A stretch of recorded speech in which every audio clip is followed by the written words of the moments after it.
Salut tout le monde, aujourd'hui grande première, je vais vous présenter un manga érotique. Et oui, même si à la base ce n'est pas un genre de manga qui m'intéresse, je me suis dit qu'il fallait bien que j'applique à moi-même mon sempiternel conseil, restez curieux. Et finalement, j'ai été agréablement surpris par cette lecture, je vous dis pourquoi dans un instant.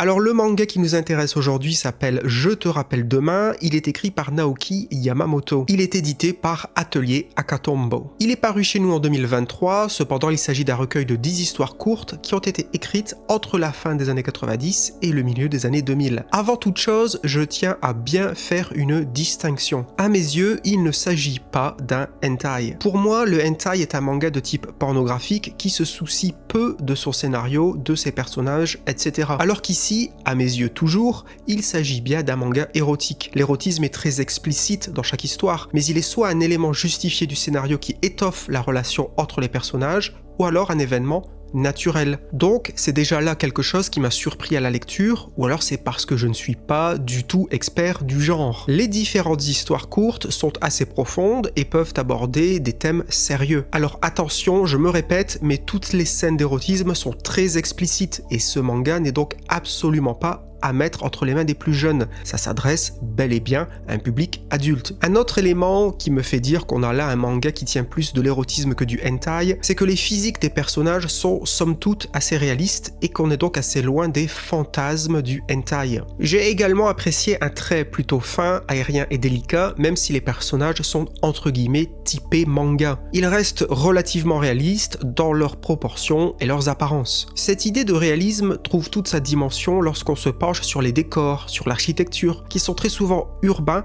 et qui frôlent le réalisme photo. Globalement, on a donc un dessin qui est loin d'être extravagant, qui est très posé et ancré dans le quotidien. D'ailleurs, après chaque histoire, nous aurons droit à un petit texte de la part de l'auteur qui nous raconte la genèse de ces différentes histoires. Dans ces petits textes, il explique que telle ou telle case a été inspirée par des lieux réels qu'il a lui-même visités. Il en va de même pour certaines situations que l'auteur nous dit avoir vécues. Il y a aussi des idées de mise en scène très intéressantes dans ce recueil. Par exemple, il y a une histoire presque entière où chaque case est répétée, seuls les personnages et les dialogues au sein de ce décor statique change. On se retrouve alors avec 4 cases horizontales et symétriques par page, et cela se reproduit sur plusieurs dizaines de pages. Malgré la nature érotique de l'ensemble, le thème de l'amour est assez peu présent finalement. Il est beaucoup question de rencontres fortuites, de personnages un peu perdus, de bandes de jeunes désœuvrés, d'artistes à la recherche du film parfait, ou encore d'une femme hikikomori qui refuse de quitter sa chambre. On aura aussi droit à une histoire intitulée L'Appel, qui est peut-être ma préférée de ce recueil, qui a une atmosphère complètement surréaliste, où on ne sait pas si le narrateur imagine ce qu'il vit ou s'il le vit vraiment. Globalement, et comme je le disais en introduction, j'ai donc vraiment été surpris par la lecture de ce manga, principalement pour sa variété et pour son traitement adulte de l'érotisme. Si ce dernier ne vous dérange pas, je vous invite alors à vous pencher